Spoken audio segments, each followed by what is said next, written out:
And hello again from WJ Live, powered by the Western Journal. And hello and welcome to our brand new set. Yay! Woo. This has We're been, here. this has been a huge thing for us at WJ Live. We have been waiting for, it seems like, for forever. It was on the drawing board for forever. And then, as you all who have been watching us regularly know, we've been filming elsewhere for the last couple weeks, and it has really been, thanks to our video team, it has not been a train wreck. Yes. But I think it probably felt very uncomfortable for them. It felt uncomfortable for us. And we are glad to be back with our now giant WJ right there. Yep. The lovely on-air sign that you can see. And, of course, we have installed a permanent Tara. Yes. So she will always be here going forward to add levity and spunk to our broadcasts. And that is Tara Snyder joining us. Michael Austin on my left. Hello. Head of reporting. And I am Josh Manning. I'm deputy managing editor for assignment here at the Western Journal. So thanks for joining us on our premiere day here with the new set. We've got some big stuff to talk with you about today. We've had really some good stuff cooking on the website over at westernjournal.com.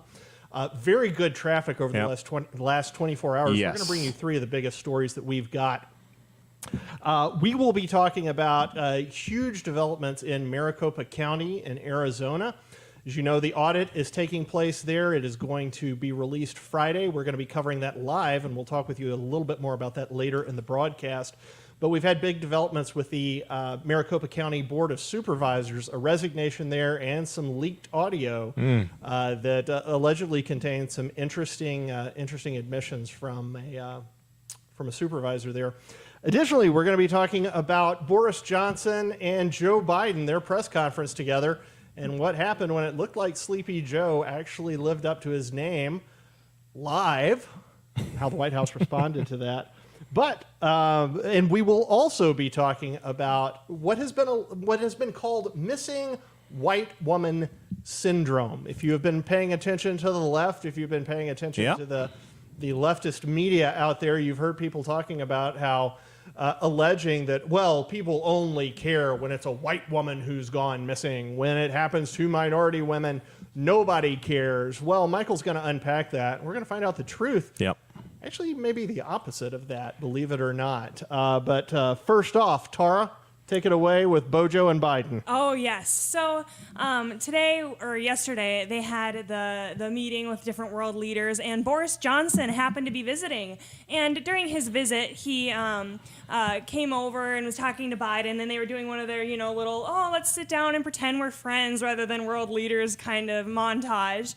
And as we all know, there's certain social faux pas that you just don't want to commit. But the Biden White House, of course, completely ignores that or just has no idea of what a social faux pas even is. And so while they were talking and having these conversations yesterday, Biden and his admin completely cut off Boris in the middle of a question and said, stop talking, no more questions. And the icing on the cake of this is that Boris had explicitly asked right beforehand, let's make sure we take a few questions. So this is just a train wreck, and we have it on video for you. No. But we can act it out. I will pretend like I'm Biden, and it looked about like that. Yeah. It looked about like that. Yeah, it was pretty awkward too, because as they were talking and having this dialogue, Boris is in the middle of a thought, and you can be like, he's clearly thinking it out. And of course they're sitting masked next to each other. They're both vaccinated as far as I know. And it's just something out of a movie. In The Office when Michael Scott goes, no. Yeah. That's They have a promo what the that's like equivalent that. was. Yeah, so it looked to me like Bojo, he was actually in the middle of talking. Because when I heard about this, folks, I pulled the clip up and I thought, this is probably being exaggerated a little. Always assume that, And, there was silence for a couple seconds, then they ended it. No. Boris was mid-sentence. He paused to take a breath and immediately the White House Yeah. ushered everybody out. Yeah, it's just so bad because it's like if we did that here, everyone online would be like, that was rude, or like would probably be like, what's going on here? Yeah. But I guess my question for you, Michael, would be we see Biden turning around all the time on Americans and not actually living up to what he's supposed to do as a presidential leader. But Right. why do you think this is happening when we have other foreign leaders here? And how do you think that bodes on the world stage? Well, just in general, the administration is so disorganized. Like they always seem like they have no idea what's going on. Yeah. So, I mean, if they're going to bungle Afghanistan as bad as they did, it's not a big surprise to me that when a foreign leader comes in, that they also bungle that visit. That it's not just the fact that Biden doesn't know how to tie his shoes anymore. It's the entire administration is just horribly run. They don't know what they're doing at all. So do you guys think that that's a function of their coming in and thinking that just good intentions are what power them, that essentially, oh, my intentions are good, so as long as I've got people like that around me, everything's going to be fine, and they just don't care about competency? Yeah, well, I mean, competency is not on their list of important things when it comes to what the left believes now in general is that equity, diversity, all these things are more important than competency. So when they're hiring people, when they're making decisions on policy, they're thinking, how does this affect, how does this line up in terms of populations, and is this being fair to all groups? And they don't actually think about, oh, can we actually do the best job possible? And that's not saying that like, oh, you need to only hire a certain type of person. Not at all. You should try to hire the best person. And if that Whoever that is, race it shouldn't play in even it. be a thought. Exactly. Yeah, yeah. It should just be, oh, this person was at the top of the applicants. They looked the best to do the job. And so you got a whole administration filled out for the purpose of equity, for the purpose of diversity, and not the purpose of performance and doing a good job. And so that's how you get all of this incompetence. Yeah, I think it's ultimately a disaster. It's the same thing we've said for a while now, is that this administration, their entire campaign can be summed into one line: we're not Trump. Because that's what they were saying right. the entire time. And so it's like, even on Facebook, I saw people being like, I'm not voting for Biden, I'm voting against Trump. Yeah. And Yeah. that really says a lot, because all of a sudden you're elected and you realize that these ideas that you're having and these things that you're promoting just simply aren't feasible. And so the Republican Party and most of the conservative side of the aisle isn't making things up when we're saying that this isn't going to work, you can't do this, you can't afford that. And we're seeing that time and time again, because now we see the border crisis and there's like 10,000 people in Texas, and then we see all of these other issues in Afghanistan. And so it's just time and time again, and every time you think it can't get worse, Yeah. it always somehow does. Yeah. Yeah, go ahead. And I think the other part of that you mentioned, I think that's a big part of it, which is they didn't run on anything. They just ran against Trump. So Yeah. once they get in office, they're like, oh, what do we do now? Because there's no Dog that Trump. caught the car. He's It's not the even on dog that Twitter caught anymore. The car. Yeah, they don't know what to do with Yeah. it. And the competence thing that you brought up is just so interesting to me, because if Biden gets sick, they're not going to pick the surgeon based on sex or based on race. They're going to pick the best doggone surgeon Yeah. they can find. And if I get sick, I want the best surgeon that there is. Yeah. And I would ask you does anybody know off the top of your heads what the best example of sort of an affirmative action public hire is right now, and why it's a disaster? The answer, Kamala Harris. Kamala Harris. That's We accurate. all know Yeah. she was picked because she was an African-American woman. Yeah. Kind of African-American. Well, that's what that's not us. That's not a secret. That's not us. Yeah. No, they guessing. said They it. ran on They it. said Yeah, the yeah. Democrats openly said it. Yeah. And they picked someone with 2% of the people wanted her. Yeah. 2% of the people wanted her to be president. Yeah. 2. Yeah. And they went with her. And what has she been since they got in office? Utterly incompetent. You Yeah. don't choose people based on gender. You don't choose people based on race. You don't choose them based Yeah. on religion. You choose them based on how good they are at what they do. But the left, they can't do that because they're just so obsessed with race. Equity, They can't stop equity, talking about, equity. equity, race. And so that follows into kind of the Gabby Petito story Yes. that we're going to talk about today, where Joy Reid on MSNBC basically said, hey guys, the only reason any of you actually care about Gabby Petito is because she's white. The only reason any news organization is covering it, including her own, I guess, including MSNBC, who is covering it extensively. The only reason they're doing so is because she's white, and there's a thing called missing white woman syndrome. Oh my god! Which is the idea No, that there's not, but they've named it. They've created a thing called that. And the idea, it's not a real thing. The idea behind that, and there's a lot. The research is not extensive, but there are papers that get cited quite a bit that have studied kind of missing white woman syndrome, and it's just the idea that there's way more minority women that go missing than white women. There's the community that goes missing the most is Native American women from reservations. Yeah. But it just so happens that in the media, they only ever seem to cover when a white woman goes missing. And Joy Reid believes that the reason for that is because America's racist, America's systemically racist, nobody cares about minorities, everybody just wants to protect the white people. And that's what she said on her show, and we're going to show you guys a clip of that right now. Maybe this story has captivated the nation, has many wondering, why not the same media attention when people of color go missing? Well, the answer actually has a name. Missing white woman syndrome, the term coined by the late and great Gwen Ifill to describe the media and public fascination with missing white women like Lacey Peterson or Natalie Holloway, while ignoring cases involving missing people of color.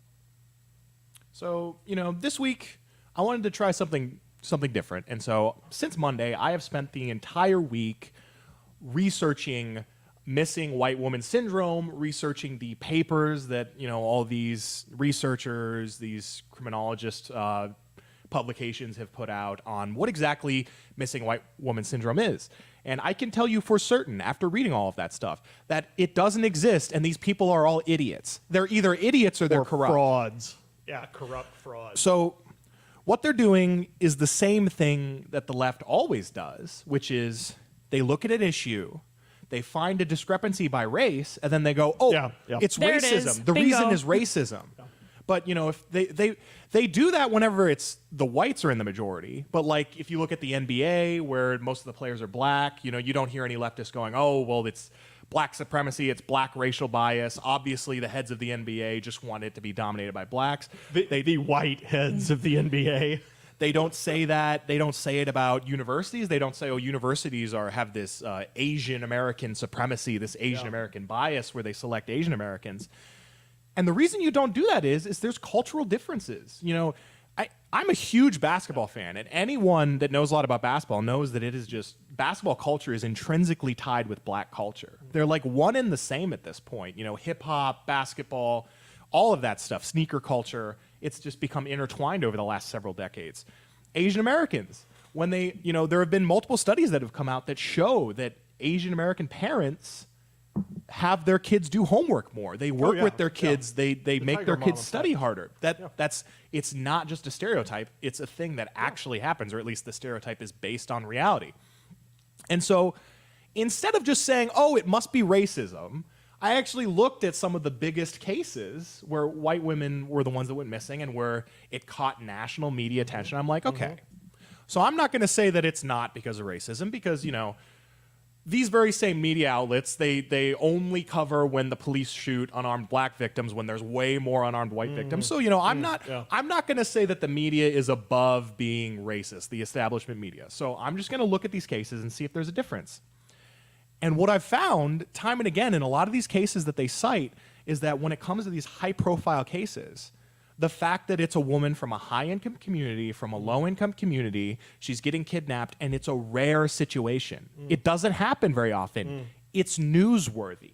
Sure. That's why those stories gain a lot of traction. And, high-income communities, white people are disproportionately high income in this country for a number of reasons that leftists would probably not want to tell you.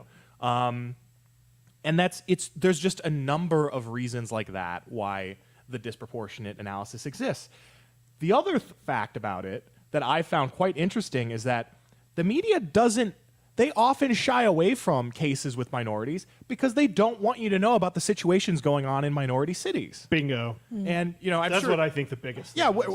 What do you think about that, Josh?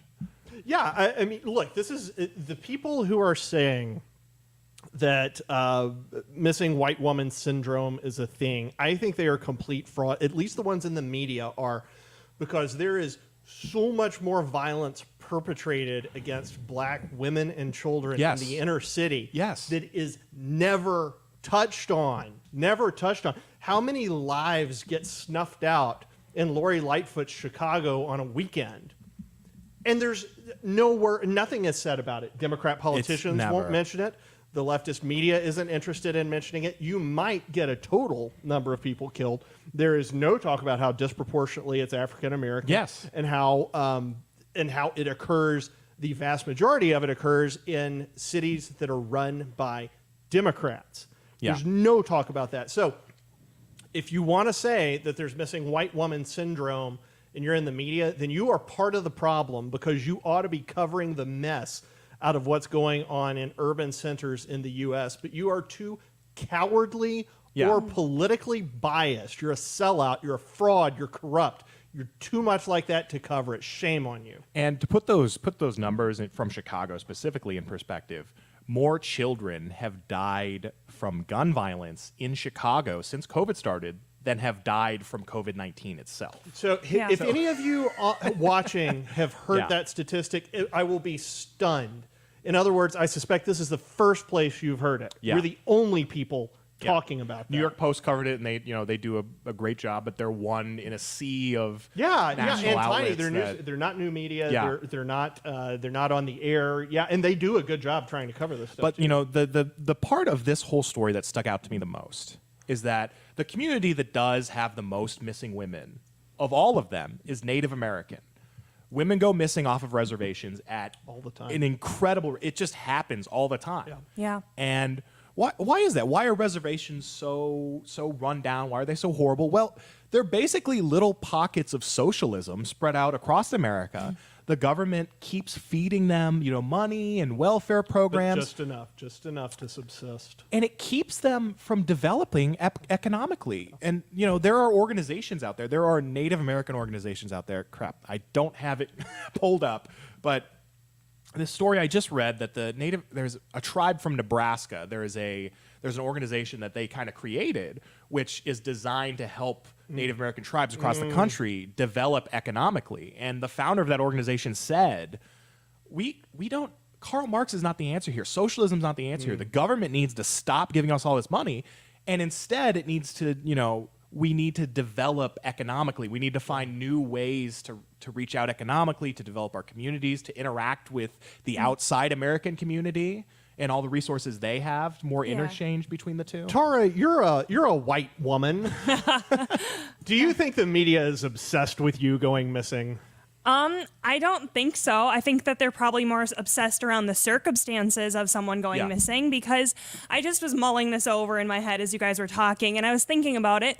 And anytime there's like a new murder mystery, it's usually, the husband and wife in the perfect little suburb, and it's this meticulously planned out murder. And then the entire rest of the movie is like this person trying to get out of it and whatever. And it's like, if you think of any like inner city, like kind of murder mystery, like think about it. The Purge is like one of the best movies like of all time. It went super well done, but it's like, even when you think about crime and how crime is done in that movie, all it is basically the lawlessness that's already within the inner cities, but people are able to put on masks and kind of get away without any repercussions.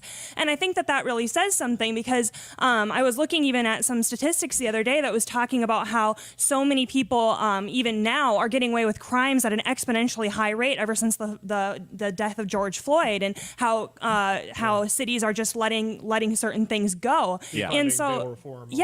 and so it's like, at what point does the escalation have to hit to have it be something that's unreasonable, to have it be something crazy? And it's like, you're seeing it with the Purge. Like, yes, you have anonymity with that, but then you lose that over time. So I say it comes down to circumstances, not who the person is. We look at these individual cases, like we look at Petito, the social media aspect of it.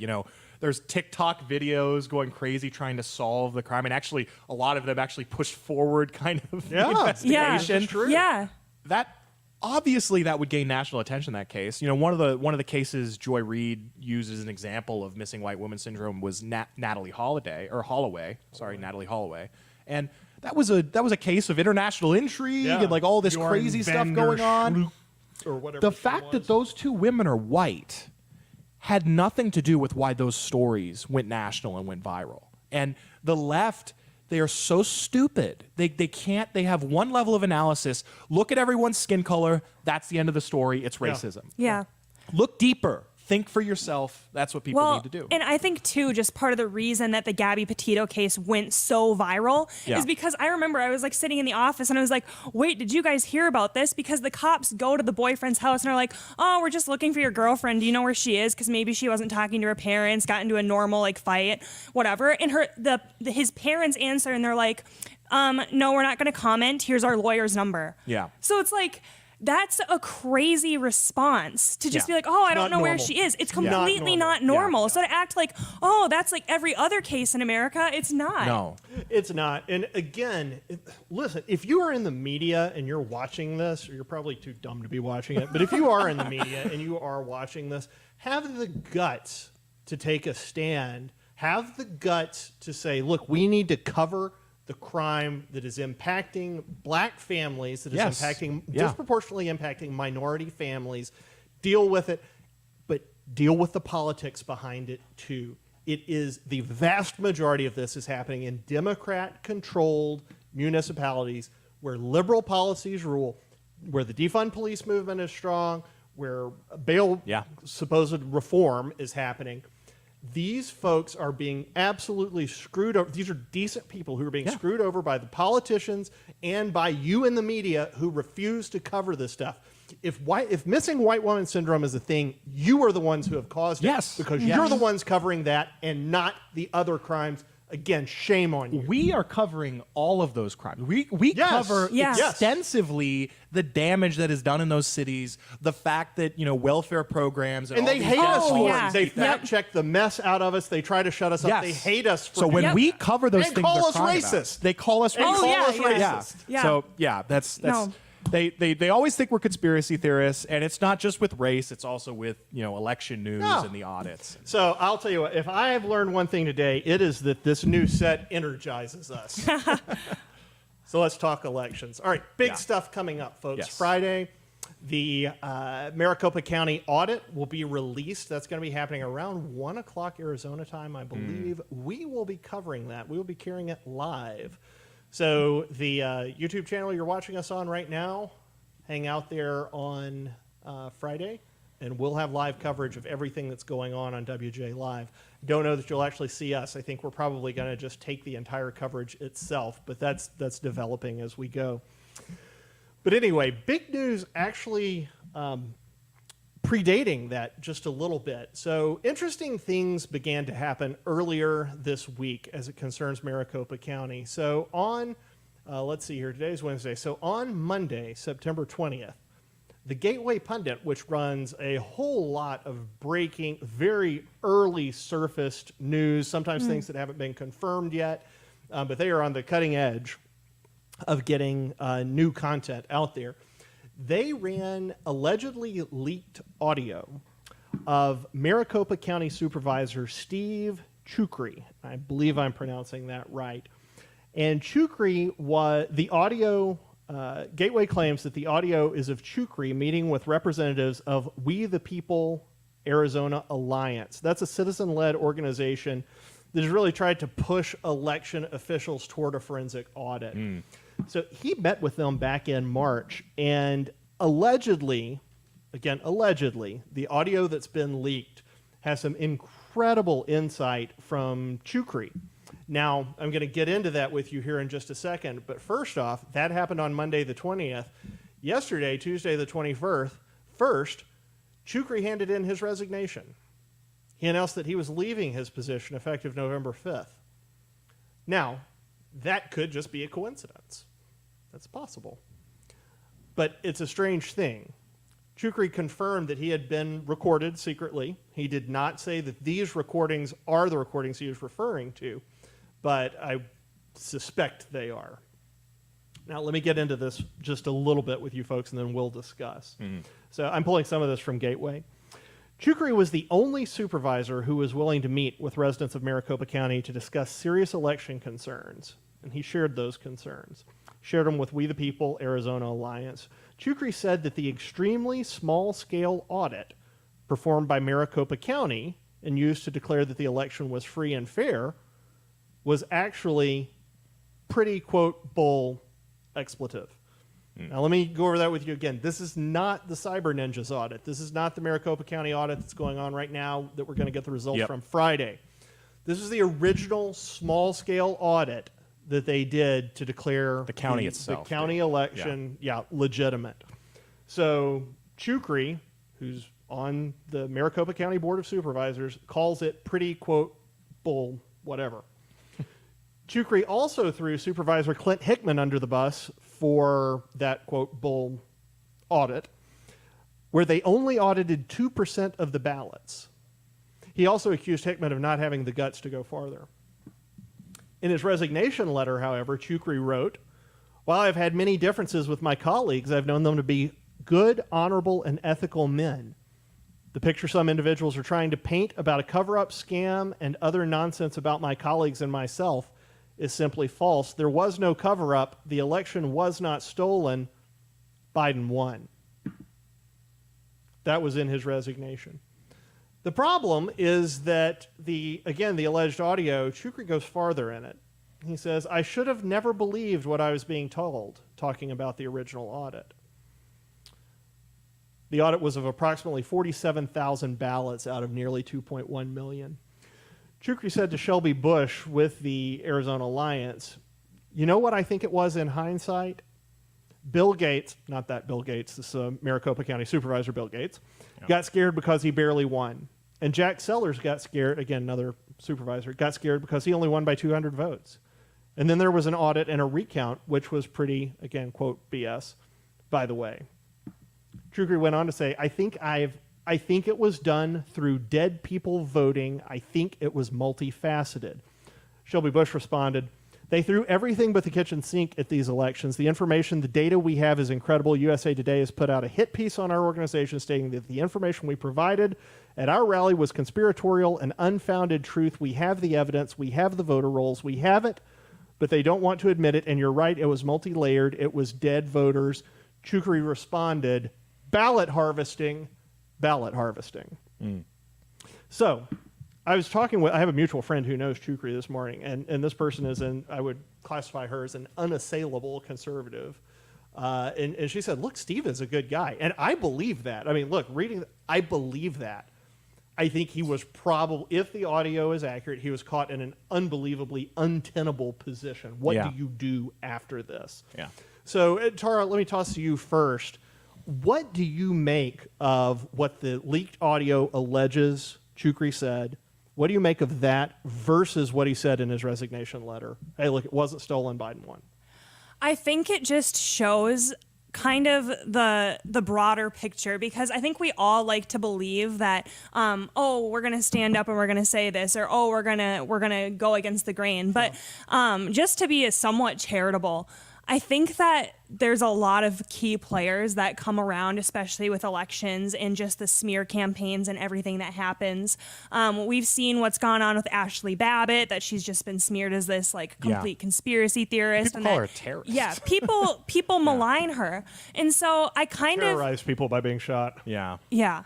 And so I think there's a prime example of how quickly your reputation can turn around. And we're sitting here every day talking to you guys, telling you that we're against the media, we're against the mainstream media. And so when you're going against these people who are really sitting at the top, it's like, I kind of can't fault him for being maybe a little bit more cautious with his resignation compared to what he said behind closed doors, because we're all human beings. We're all going to talk differently if we know it's not going to be on the record. And so I think that we do have to meet him with grace and charity in it. It's good. What do you think, Michael? Yeah, I mean, I think what this has told me, this whole kind of saga of the audit and specifically this kind of resignation, is that our elections are not run very well. They're not run very securely. I don't think an election was stolen. I don't think there was like a grand conspiracy that was coordinated across the country. But I do think if you did a thorough audit of most of the counties across this country, I think you'd find that there's a lot of instances where they didn't do things properly, they didn't follow procedure, they did this wrong, and that left some votes exposed, or this created some problems where some votes weren't counted or were counted that should have been. I think that happens a lot. I think Maricopa County knows that, and that's why they've been fighting this audit so much. That's why they only wanted the audit 2%, although I believe 2% of Maricopa County citizens would probably be a good enough representative sample of that population, but I'm not sure. I'm not a statistician. But just in general, they've found enough things to where it's like, I don't know that there's voter fraud that happened, but I do know that they don't know what they're doing, and they are not running these elections correctly. So I think it was Chukri in the alleged audio. Forgive me if this wasn't you, and if this was one of the other people in the room. I think it was Chukri said, look, even my mom is a middle of the road Republican. She's not an extremist. She's not a nut. She's not a huge conspiracy theorist. She's not into QAnon. And she said, I don't know if my vote. I don't know. Yeah. I'm not confident in our elections. Yes, I'm not confident in our elections. So here's the deal, folks. At the end of the day, it's not immaterial whether or not the election was riddled with fraud. That there would be an issue there, clearly. Yeah. The real issue, however, is what's happened going forward, because now we've got half of the electorate that doesn't have confidence in the very basic, the most basic piece of the democratic process, which is vote counting, and that's an enormous problem. Our republic only works because we essentially give power to the federal government. We allow them to run things because we think they're a government of the people, by the people, and for the people. But if it turns out that that's not the case, which about half of the electorate seems to be doubting right now, that is an unbelievably dangerous situation to be in. I read a comment from someone earlier this week who said that this is much more dangerous than even the Civil War time was, that we are looking down the barrel of a gun right now. Yeah. Well, and that's what this feels like. And then, too, just to point out, it's in the news like the past couple of days, even Russia has come out and said, oh, you know what? We think that the U.S. was meddling in our election. We think that Biden had his claws in there. And I just think it's so ridiculous that within like the past 4 or 5 years, we've gone back and forth with Russia on election security. Yeah. It is so embarrassing for the leader of the free world to be bickering with Russia on whether or not our elections were secure or if Russia's elections are secure. Like, the fact that we're sitting in the same boat with them is just mortifying. Yeah. I really wish, if you haven't heard this before, we're both hacking each other's elections. If you don't know that just goes on. All right. Yeah. We're probably hacking every other country on the earth. We're probably hacking every other election on the face of the planet. That's what intelligence agencies do, and they're all trying to do it to us too. That's just part of it. There's no news there. There's no news there at all. Yeah.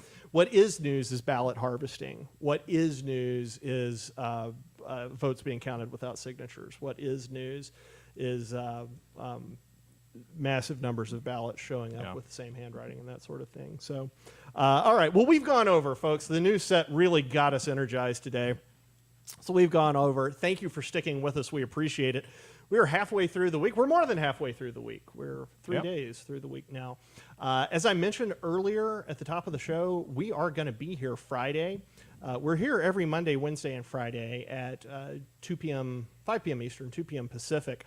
But we will be starting, I believe, about 1 p.m. Pacific on Friday as the Cyber Ninjas folks in the Arizona Senate hears the audit results for the very first time. We don't know what those results are going to contain. We don't know what the repercussions are going to be, but we will be carrying it live for you. So be sure to tune in here. If you're watching us on YouTube, to make 100% sure that you find out when we go live, click the subscribe button. After you click that button, there's a little bell off to the side. Click that. That's going to notify you the next time we go live. And again, 1 p.m. Arizona time. What would that be? 4 p.m. Eastern time. Friday for Arizona election audit results. And lastly, we want to say thank you. Folks, we got a brand new set here. It is beautiful. We are thrilled to have it. We've got more space, more cameras. It's just wonderful. And let me tell you something. We could not do this without you. You have supported us, and you support us just by watching the show and just by going and reading articles at westernjournal.com. But so many of you support us directly. And we are so grateful for that. We want you to know that we handle those donations with care and with integrity. You're seeing those donations put to work right here. Michael said earlier he's been researching all week. You're helping pay for that. Yeah. And that is research that is not being done elsewhere. And so you are directly helping fund us. If you are not doing that right now and you feel led to, don't let me pressure you. But if you feel led to, you can go to westernjournal.com/join. That's westernjournal.com/join. And we promise to handle anything you send our way with care and integrity, and we promise to put it to work in the fight against the left, in a fight for conservatism, America, and the traditional Christian picture of what America really is. So that's it for us. For Michael, for Tara, for everybody in the booth, I'm Josh Manning. We're going to see you again Friday for a special WJ Live, 4 p.m. Eastern, 1 p.m. Pacific. We'll be watching the Arizona audit results with you live. See you then.